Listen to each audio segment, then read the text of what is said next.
Se bastonner tous ensemble. C'est mieux qu'un jeu d'affrontement, non? Salut tout le monde, c'est Lizofy et bienvenue dans cette vidéo que j'attendais de faire depuis tellement longtemps. Techniquement, cette vidéo, j'aimerais qu'il y en ait plusieurs, puisqu'il y a d'autres jeux dont j'aimerais vous parler qui sont dans ce style de jeu. Et ce style de jeu, ce sont les jeux de conquête. Dans mes jeux préférés, je vous ai déjà parlé des jeux d'affrontement, en particulier les jeux d'affrontement sur plateau, avec parfois des figurines et pas forcément, par exemple Champ d'honneur. Mais je pense que si on prend les jeux vraiment multi, à plein de gens, les jeux que je préfère, c'est les jeux de conquête. Les jeux de conquête, pour moi, c'est le niveau au-dessus du jeu d'affrontement. Parce qu'il y a plusieurs choses, il peut y avoir de la gestion, il y a de l'affrontement, mais il y a aussi surtout de la diplomatie avec les gens, et parfois, ça peut foutre la merde, on en parlera. Et souvent de la symétrie, vous savez que j'aime ça. Bref, aujourd'hui, c'est jeux de conquête. Je vais pas vous laisser attendre beaucoup plus, on commence par le premier jeu. Le premier jeu dont j'aimerais vous parler, on va rester dans des basiques. Quand j'ai commencé les jeux de société, j'ai découvert pas mal de jeux par-ci par-là. J'ai fini par découvrir Splendor dans mes premières années, et surtout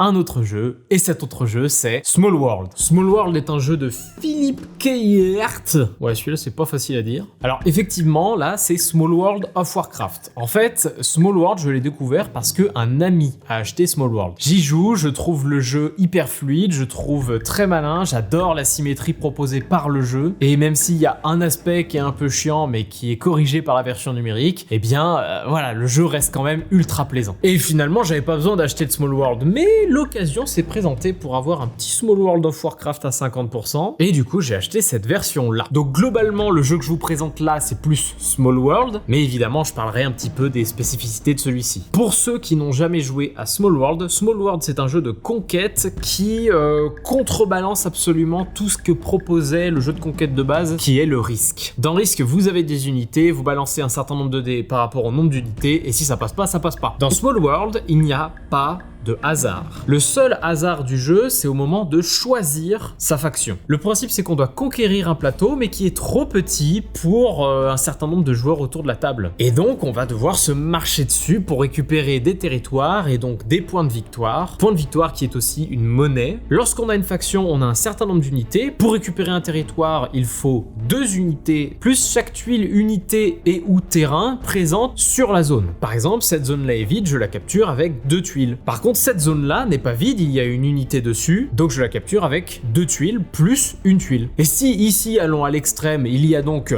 une montagne et 3 tuiles d'ennemis, eh bien je dois faire 2 tuiles plus la montagne et les 3 ennemis, donc ça fait 4 plus 2, 6 tuiles pour récupérer ce lieu. Autant vous dire qu'en général, quand c'est ça, c'est pas... on n'y va pas quoi. Sauf si on veut vraiment faire chier son adversaire. Ça, c'est la base du jeu, mais ce qui fait la richesse incroyable du jeu, c'est que pendant la partie, et c'est vraiment un élément de gameplay, c'est pas ce qui se passe avant, on va sélectionner une faction et un pouvoir dans une liste qui est présentée. On peut prendre le premier ou celui tout en haut. Pour récupérer celui tout en haut, il faut dépenser des pièces, et donc des points de victoire, mais sinon, plus on prend un proche, moins il nous coûte cher. Et chaque faction assimilée à un pouvoir, eh bien, vont avoir leur spécificité. On a des factions qui se défendent mieux, on a des factions qui rapportent plus de points de victoire sur certaines zones du plateau, on a des factions qui se téléportent, on a des factions qui peuvent conquérir des territoires de mer. Et ces factions-là, dans la partie, vont être assimilées à un pouvoir, et ce pouvoir ne sera jamais le même d'une partie à l'autre. Et ça, c'est la grosse richesse du jeu, c'est qu'il y a toujours un combo faction-pouvoir, et ce combo ne sera jamais le même. Le truc en plus du jeu, c'est qu'on va pouvoir changer de faction en cours de partie. On retournera à la faction qu'on était en train de jouer,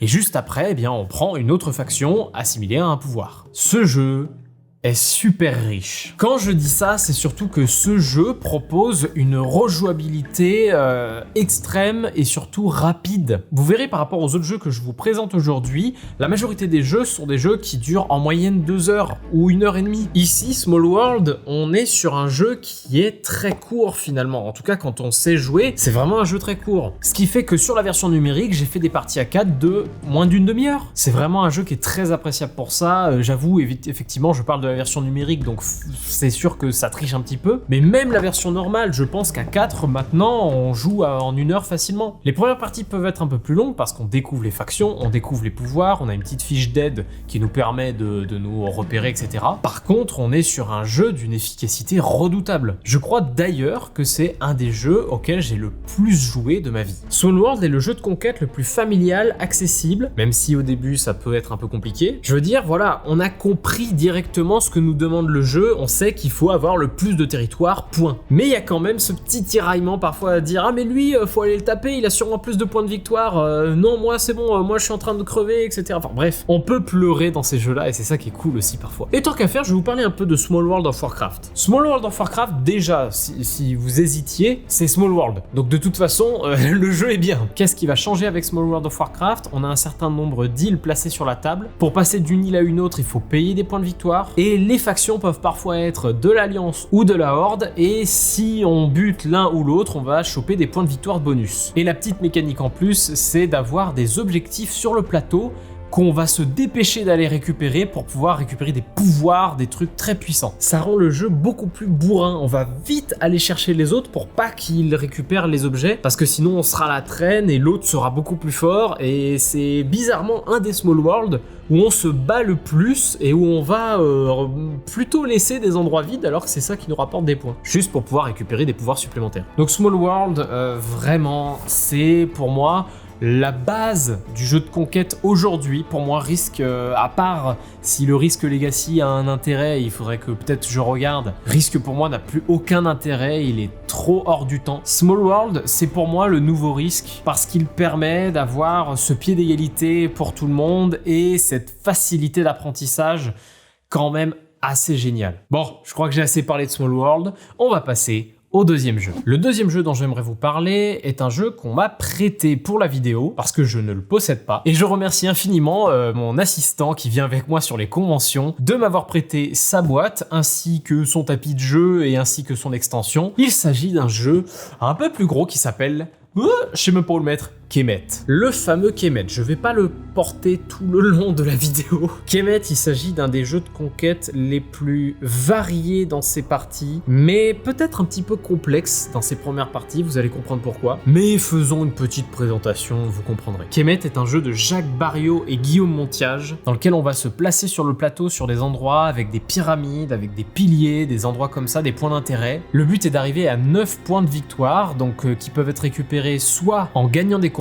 et dans ce cas on va gagner des points de victoire permanents, ou en contrôlant des territoires ou des lieux précis sur le plateau, on va gagner des points de victoire temporaires. On a un système d'action avec une pyramide sur laquelle il y a des actions qui sont dessinées, et tout simplement on va placer un jeton qui correspond à un jeton d'action sur une de ces tuiles pour pouvoir faire son action. Jusque là rien de particulier, on a des déplacements, des combats, des améliorations de territoire, et surtout des achats de tuiles pouvoir. Et c'est ça qui va beaucoup rebuter vos premières parties. C'est peut-être ce qui refroidit un petit peu avec Kemet, c'est qu'en fait, dans la partie, on va avoir des grands plateaux qui possèdent plusieurs tuiles de différentes couleurs, qui correspondent plus ou moins à un axe de stratégie. Le bleu est plus défensif, le rouge est plus offensif, ce genre de choses. Et toute la force de Kemet va se baser là-dessus. Surtout que ces tuiles sont la majorité du temps en exemplaires uniques, donc il faut être le premier à aller acheter ces fameuses tuiles pour avoir tel ou tel pouvoir. Le jeu a beaucoup de tuiles, comme vous le voyez à l'écran. C'est ce qui va rendre le jeu pas facile d'accès. Par contre, quel plaisir de jeu quand vous commencez à accumuler les tuiles, vous avez de plus en plus de pouvoir au fur et à mesure de la partie, mais ce qui va ralentir effectivement c'est apprendre ces tuiles, donc chaque joueur a un petit carnet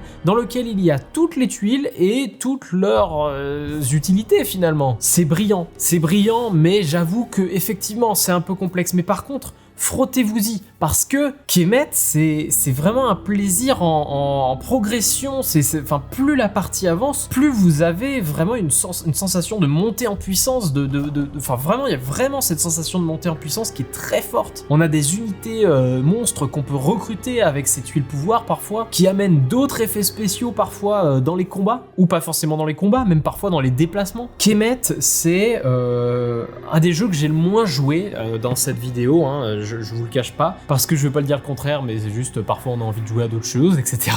Mais Kemet, sincèrement, je retiens un jeu qui pour moi est un exemple à la fois d'asymétrie, d'évolution, de ce genre de choses, mais surtout qui présente un aspect course en fait dans un jeu de conquête. Et ça, franchement, il y en a pas beaucoup qui m'ont proposé ça. Il y en a peut-être un que je vois là derrière que je vais vous présenter. Et il y a une raison, c'est parce que Kemet, il a inspiré quelques autres jeux.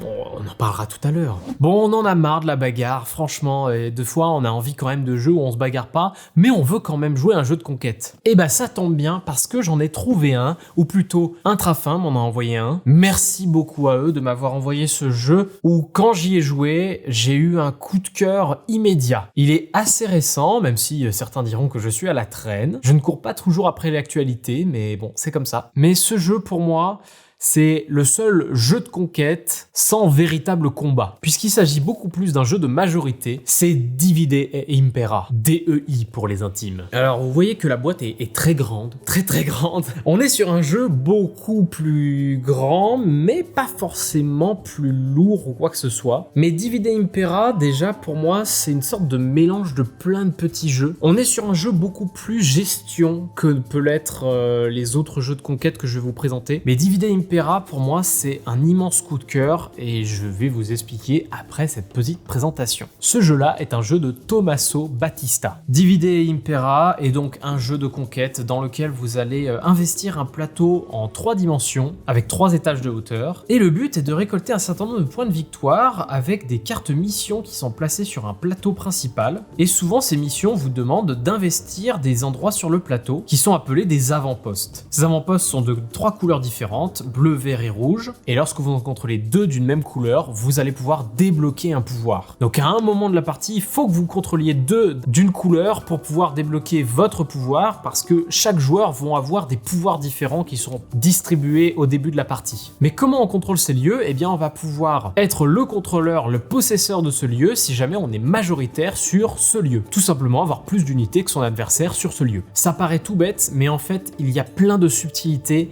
qui rendent cette majorité parfois très fourbe. On a parfois des unités qui prennent plus de place sur le lieu. On ne peut pas rentrer dans un lieu où il y a plus d'unités que nous, il faut d'abord qu'on en ait plus pour pouvoir rentrer. Et pareil, si on n'est pas majoritaire sur le lieu, on peut pas construire des trucs, notamment des refuges, qui nous permettent de recruter encore plus d'unités. Plein de petits trucs comme ça qui font que parfois la majorité, vous allez les avoir là de pas pouvoir y arriver. Mécaniquement, et c'est là que je trouve le jeu assez cool, c'est qu'ils ont amené un aspect deck building dans de la conquête. Alors je sais qu'il y a un autre jeu de conquête deck building pur par contre là qu'il faudra que je teste, mais là on n'est pas sur celui-là. Divide et Impera amène un système de deck building qui rapporte à la fois des points de victoire et surtout des actions beaucoup plus puissantes. Le problème c'est que parfois acheter ces cartes est très difficile parce que les autres vous récupèrent les cartes, etc. Mais l'avantage du jeu c'est qu'en termes de ressources, vous n'avez pas besoin de 10 000 trucs, vous avez 2 ressources sur le plateau, des ressources rondes qui sont au niveau le plus bas sur le plateau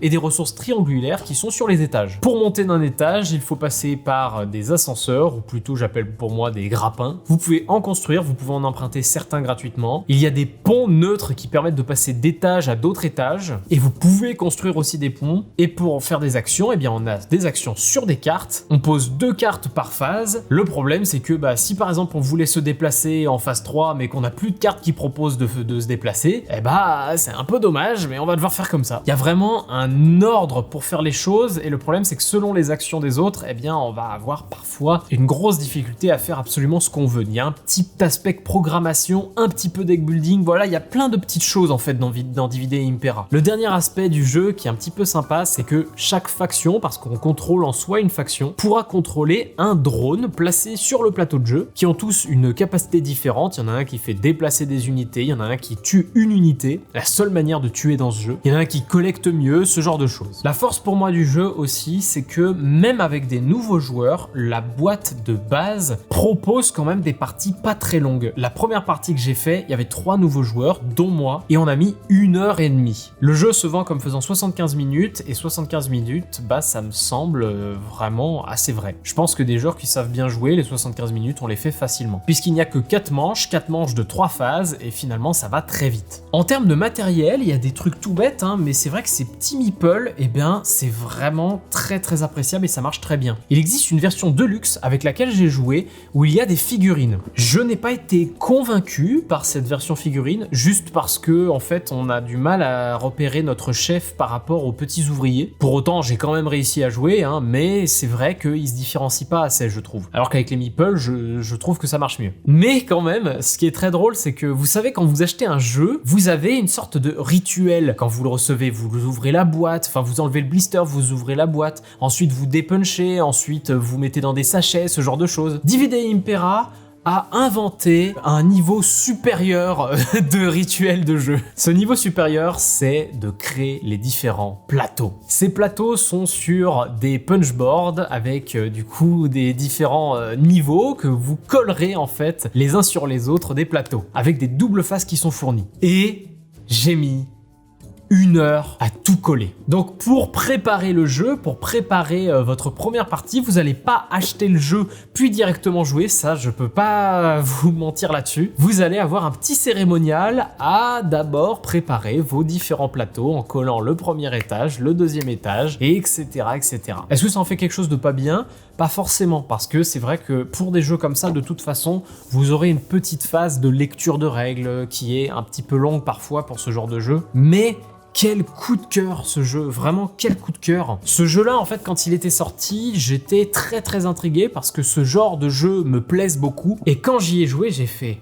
Ah ouais mais non mais faut que j'en parle un jour sur ma chaîne. Donc merci beaucoup Intrafin de m'avoir envoyé cette boîte, vraiment je vous remercie mais infiniment parce que je voulais absolument y rejouer. Donc voilà, merci, je vais pouvoir y rejouer encore et encore et encore. Ça ressemble pas à un autre jeu que j'ai joué et ça a cette capacité à m'avoir mis une petite claque quand même. Les 2 derniers de cette vidéo, vous allez comprendre pourquoi j'attendais impatiemment de faire cette vidéo. Parce que il s'agit de 2 jeux dont je vous parle régulièrement mais que j'ai jamais réellement pu vous présenter. Et tout d'abord, le jeu que je vous ai parlé depuis un certain temps mais que j'ai pas encore pu vous présenter, c'est le fameux Rising Sun d'Eric Lang. Rising Sun qui, comme vous le voyez, dépasse un peu de la boîte. Alors il dépasse tout simplement parce que j'ai mis un insert dedans qui permet de ranger les figurines et d'avoir une capacité à sortir le jeu beaucoup plus rapidement. Gros point noir pour ça, vraiment tous ces jeux où quand on dépunch on peut plus ranger les trucs. Oh putain, qu'est-ce que c'est chiant. Rising Sun, il s'agit pour moi du jeu de conquête le plus déroutant auquel j'ai joué. Mais à côté de ça, il s'agit du jeu de conquête, je pense, le plus fourbe auquel j'ai joué. Comment vous présenter Rising Sun facilement ? C'est un jeu de conquête dans le sens où il va falloir investir le plateau avec des unités et gagner des guerres pour pouvoir récolter des tuiles qui nous rapporteront des points de victoire à la fin de la partie. Et plus on récolte de tuiles différentes, plus on rapporte de points de victoire. Par exemple, si j'ai déjà gagné une guerre à Tokyo, eh bien je vais essayer de gagner des guerres ailleurs pour pouvoir récupérer des tuiles d'autres guerres. Le problème c'est que les autres joueurs, eux, s'ils gagnent les autres guerres, ils vont avoir plus de tuiles. Donc vous allez quand même devoir investir le plateau un peu partout pour empêcher que les autres gagnent plus de tuiles que vous. Ça, c'est la base. Par contre, c'est dans sa mécanique que là, il y a quelque chose de complètement déroutant. Les premières fois que j'ai vu des règles de jeu vidéo de ce jeu-là, j'étais là, mais attends, mais je comprends pas du tout ce qu'il est en train de me dire. Le jeu se joue avec des tuiles actions qu'on va se passer de joueur en joueur, et ces tuiles actions vont être posées sur une petite frise, sur laquelle il y a d'abord 3 actions qui vont être faites, puis à cet endroit-là, une phase qu'on appelle de kami, puis 2 actions, puis une phase de kami, puis 2 actions, puis une phase de kami, et ensuite la guerre. Ces actions, là où c'est encore plus déroutant, on va en avoir 4 à chaque tour qu'on va piocher dans le tas d'actions. On va en jouer une, et la plupart des actions vont d'abord être jouées par les joueurs après vous, puis vous en dernier. Pourquoi ? Parce que le jeu considère que dans un type de jeu comme ça, et effectivement c'est le cas, on aura un avantage à jouer en dernier parce qu'on va pouvoir voir où les autres vont faire leurs actions. Par exemple, la tuile recrutement permet à chaque joueur de recruter une unité sur une de leurs forteresses. Si vous recrutez en dernier, vous avez la possibilité de vous placer exactement là où vous le souhaitez, alors que les autres ne vont pas pouvoir réagir aux actions des autres. Il y a la tuile mobilisation qui permet de se déplacer, il y a la tuile moisson qui permet de récupérer des récompenses selon les les territoires si vous êtes majoritaire, donc on a un lien aussi de majorité, mais il y a surtout deux actions très spécifiques qui sont l'entraînement, c'est une tuile action qui vous permet d'acheter des cartes qui vous donnent des capacités à la manière de Kemet, mais surtout il y a la tuile trahison, car oui, le cœur de ce jeu, le truc où, enfin le lien de base de ce jeu, eh bien c'est de faire des liaisons, à savoir des alliances. Au début de chaque saison, donc un tour complet on va dire, on va choisir ou pas un joueur autour de la table avec qui on va s'allier. Ça aura pour influence de partager les actions. Par exemple, si c'est moi qui fais l'action recruter, j'aurai la possibilité de recruter une unité, mais surtout une unité supplémentaire quand c'est moi qui fais l'action. Et bien là, ce bonus d'action va être aussi donné à mon allié. Et ça, des bonus d'action, il y en a pour absolument toutes les actions. Sauf qu'il existe une tuile d'action qui s'appelle la trahison, et la trahison non seulement casse l'alliance, mais permet aussi de remplacer des figurines sur le plateau par les vôtres. Ça peut être une tuile extrêmement puissante et aussi, surtout, on va vous faire les gros yeux autour de la table. C'est pour moi le jeu de conquête avec le plus de diplomatie et de discussion ultime. Surtout qu'il y a une phase derrière qui est encore plus fourbe, c'est justement la phase de guerre. La phase de guerre est la phase dans laquelle vous allez vous affronter et donc toutes les actions qui ont été faites avant vont amener à cette phase de guerre. Dans la phase de guerre, on a une tuile devant laquelle on met un paravent pour que l'adversaire ne voit pas ce qu'on fait. On a un certain nombre de pièces qu'on va pouvoir miser sur cette tuile qui nous donneront un résultat du coup de la guerre. Par exemple, avec cette première case, on peut se seppuku. Quand on se seppuku, on gagne des points de victoire. Par contre, on détruit toutes nos unités et on perd la guerre. Mais parfois, ça peut être rentable parce qu'on gagne des points de victoire, ce genre de choses. Surtout quand vous êtes sûr de perdre, par exemple. Mais surtout, si vous avez misé sur le seppuku, si l'adversaire a misé plus que vous, il peut vous empêcher de faire cette action de seppuku. Et toute cette phase est une phase de bluff dans laquelle on va miser des pièces, on sait le nombre de pièces qu'on a, mais on ne sait pas où est-ce qu'on les place sur ce plateau. Et donc potentiellement, on va réussir à faire nos actions, potentiellement non. Et ça va vraiment être un jeu extrêmement fourbe à ce moment-là. Mais le truc encore plus fourbe, c'est que si vous gagnez la guerre, les pièces que vous avez dépensées pour faire la guerre, vous allez les donner au perdant. Et donc, potentiellement, pour une guerre future que le perdant fera, eh bien, il aura plus de possibilités de gagner. Donc, vous pouvez par exemple décider de volontairement perdre une guerre pour en gagner une que vous préfériez gagner.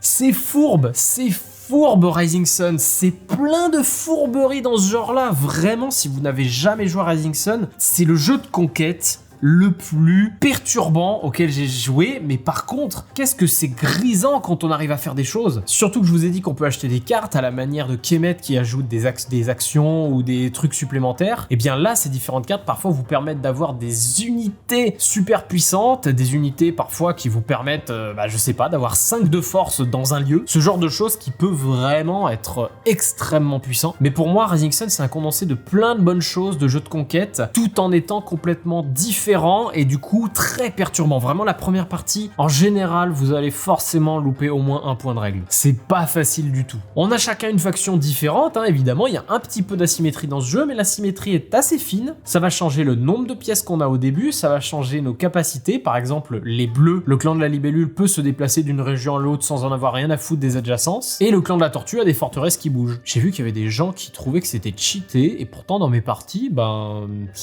oui, c'est fort, mais cheaté. Et Rising Sun, et comme beaucoup de jeux venant de Kickstarter, etc., a évidemment son petit lot d'extensions avec des monstres supplémentaires, des Kami qui prennent place sur le plateau. Donc lors de la phase de Kami, en fait, vous allez pouvoir investir des différentes tuiles sur le haut du plateau qui vous permettent de gagner des bonus. Ici, non seulement vous gagnez un bonus, mais surtout vous gagnez une figurine de Kami que vous poserez sur le plateau. Ici, ça donne 2 factions supplémentaires qui, en vrai, changent la donne. Et surtout, la fameuse boîte qui coûte un SMIC, à savoir la Daimyo Box, qui rajoute des éléments qui pimpent un peu le jeu, notamment des forteresses en 3D, des jetons en plastique, des choses comme ça, même les tuiles actions en plastique, et bien évidemment, des monstres supplémentaires, dont Godzilla. J'aime Rising Sun pour ça, et je pense que vous feriez bien d'aller regarder un petit peu ce jeu. Si vous n'y avez jamais joué, vraiment, c'est une expérience très différente, donc qui peut être très perturbante, mais par contre, vous vous en souviendrez de ce jeu. Si vous me connaissez bien et que vous regardez cette vidéo, vous vous dites peut-être, mais sans déconner, comment il a fait pour faire une vidéo sans parler de Peterson Games? Vous me connaissez bien, dis donc. Et évidemment que le dernier jeu dont je vais vous parler est un jeu Peterson Games et pas des moindres. Je vous avais déjà parlé de Tool Wars Duel dans ma vidéo sur les jeux d'affrontement. Aujourd'hui, on est sur une des plus grosses boîtes que j'ai dans ma ludothèque. Il s'agit du fameux Gloranta, la guerre des dieux. Et en plus, il fait du bruit. Alors, cette fois-ci, Gloranta, la guerre des dieux. Je vais enfin pouvoir vous en parler. Gloranta, la guerre des dieux est un jeu de Sandy Peterson, donc un Peterson Games, qui tient dans l'univers de Gloranta, à savoir de RuneQuest. Alors pour ceux qui savent pas, en gros RuneQuest c'est un jeu de rôle qui peut se passer dans pas mal d'univers différents et du coup il y a RuneQuest dans l'univers de Gloranta, t'as des RuneQuest dans l'univers de plein d'autres choses et Gloranta m'a donné envie vraiment de m'intéresser à ce jeu de rôle et c'est pour ça que vous avez eu des vidéos un petit peu parlant du jeu de rôle RuneQuest. Qu'est-ce que c'est Gloranta, la guerre des dieux et pourquoi c'est bien? Non, c'est pas bien. Pourquoi c'est génial? Gloranta est un jeu de conquête pure dans lequel chaque joueur va contrôler une faction extrêmement asymétrique l'une de l'autre. Et le but est de construire des bâtiments sur le plateau et de les garder à nous surtout. Pour gagner des points de victoire, on gagne un point de victoire par bâtiment sur le plateau. Simple, efficace, logique. Mais le truc c'est que vous imaginez qu'on va bien pas garder ces bâtiments aussi facilement. En effet, les joueurs peuvent aller attaquer les bâtiments adverses. S'il est seul, le bâtiment se transforme en la couleur de l'adversaire qui a attaqué. Et s'il y a des unités adverses, on se combat. Les combats dans ce jeu, c'est très simple. On balance un certain nombre de dés en fonction des unités dans la bataille. Si on fait 1, 2, 3, on ne fait rien. 4, 5, on fait une fuite. Et 6, on fait un kill. Et là, vous allez me dire, mais putain, c'est un jeu avec des dés. Juste avant, tu nous présentes un jeu un peu plus équilibré avec Rising Sun qui n'a pas de dés. Certes. Mais vous avez vu dans ma vidéo sur les jeux d'affrontement que les dés ne me dérangent pas forcément quand ils sont justifiés pour amener quelque chose d'un peu incertain et surtout, logiquement, si vous mettez toutes les chances de votre côté, il n'y a pas de raison pour que vous ne réussissiez pas ce que vous voulez faire. Dans le jeu, il y a peu d'unités. Dans ce jeu, en vrai, chaque faction a un certain nombre d'unités qui sont très limitées et c'est très rare d'avoir plein d'unités en même moment. Et donc faire des 4-5 qui sont simplement des fuites servent quand même à réussir son objectif qui est par exemple de juste récupérer un bâtiment. Donc les jets de dés, il y en a, mais c'est ce que j'apprécie dans Peterson Games, c'est cette faculté à mettre du dé, mais amener ça pour amener quelque chose de plus spectaculaire, d'amener un côté un peu putain est-ce que je vais y arriver, je tente le coup, ou alors au contraire, là j'y suis allé à 25 dés, c'est bon, à 25 dés je peux y arriver. Après, bien sûr, on peut avoir la poisse au dé, on peut avoir une méga chance au dé aussi, mais voilà, ce que j'essaie d'amener, c'est surtout ce côté, on peut mettre les chances de notre côté. Le but du jeu est d'arriver à 35 points de victoire, donc il y aura un certain nombre de phases d'action. Ces phases d'action, c'est simple, on a des points de pouvoir qu'on va pouvoir dépenser pour faire des actions. Ces actions sont se déplacer, attaquer, construire ou évoluer un bâtiment et invoquer un monstre. Il n'y a que 4 actions de base dans ce jeu. Qu'est-ce qui fait la richesse? C'est justement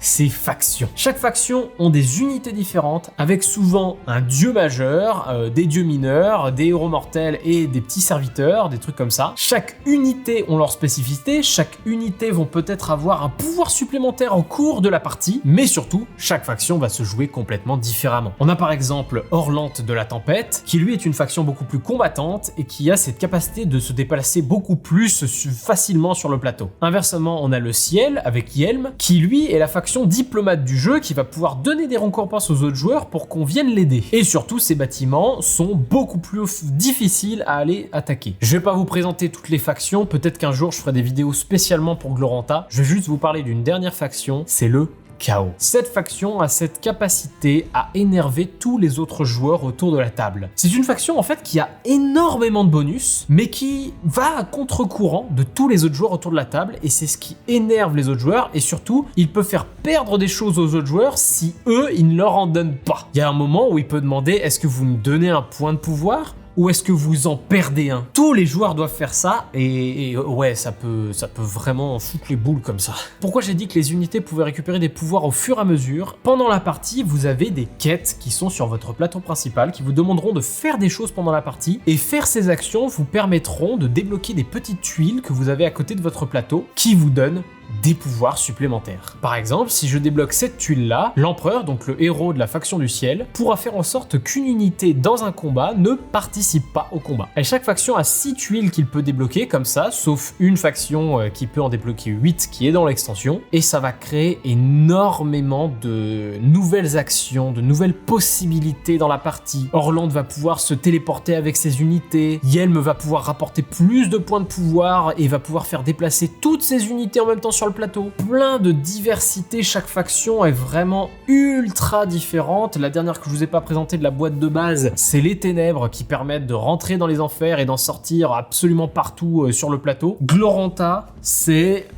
sûrement un des jeux de conquête auxquels j'ai le plus joué. Pourtant, vu à quel point il est énorme, vous vous rendez bien compte que c'est pas le plus simple à sortir. Mais quel plaisir Gloranta, c'est un bonheur à jouer. Alors par contre, c'est vrai que je vous en parle et vous allez avoir du mal à trouver un Gloranta. Il y a eu très peu de boîtes en France et même aux États-Unis, il n'y en a pas eu tant que ça. Si vous voulez trouver un Gloranta, eh ben bon courage. Mais par contre, si vous avez l'occasion, foncez. Et puis même, j'ai envie de vous dire, si vous voulez au moins le tester, il est gratuit sur Tabletopia. Vraiment, si vous avez l'occasion, c'est un jeu à tester. C'est un moyen, une super porte d'entrée pour entrer dans les univers Peterson Games. Parce que Cthulhu Wars, en fait, c'est une version plus lourde finalement de Gloranta. Gloranta se rapproche beaucoup d'un Cthulhu Wars. Là, on est sur quelque chose de plus interactif, mais du coup plus léger aussi. Je ne sais toujours pas si je préfère Cthulhu Wars à Gloranta, parce que Cthulhu Wars a des factions avec des pouvoirs qui m'intéressent peut-être un peu plus. Mais Gloranta a plus d'interactions, donc plus de moments où on est sur la gueule. Mais pour le moment, Gloranta est celui que je possède, notamment avec une des extensions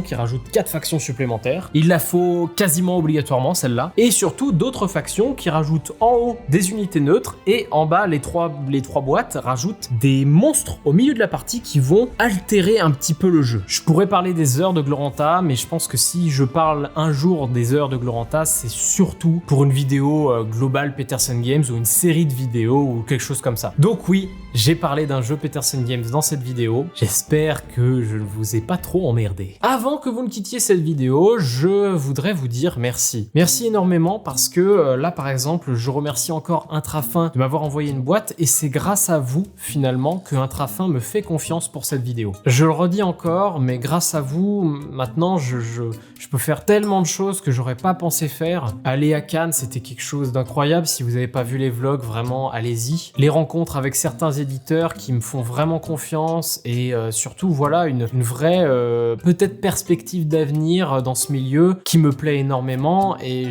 peut-être qu'un jour j'en ferai quelque chose, je ne sais pas, mais pour le moment je ne peux pas en vivre et d'ailleurs là je suis censé bosser en fait bosser pour mon vrai boulot on va dire. Mais vraiment merci beaucoup et si vous voulez vraiment me soutenir, vous avez en description le lien des différents jeux. Ce sont des liens affiliés à moi, c'est-à-dire que si vous achetez les jeux sur Philibert, eh bien en fait je récupère une toute petite commission. Donc si vous voulez acheter les jeux, pensez que vous pouvez potentiellement me soutenir un petit peu en même temps. Pas d'obligation, mais vous êtes prévenus. Et surtout, les trucs habituels de youtubeurs, likez cette vidéo, commentez quel est votre jeu de conquête préféré et surtout, eh bien abonnez-vous parce que les chiffres, mine de rien, ça parle beaucoup pour pouvoir proposer ce genre de contenu et pouvoir avoir des accords justement avec des éditeurs ou des choses comme ça. En attendant, eh bien moi je vous donne rendez-vous la prochaine fois et d'ici là, moi je vous dis, j'avais attendu cette vidéo.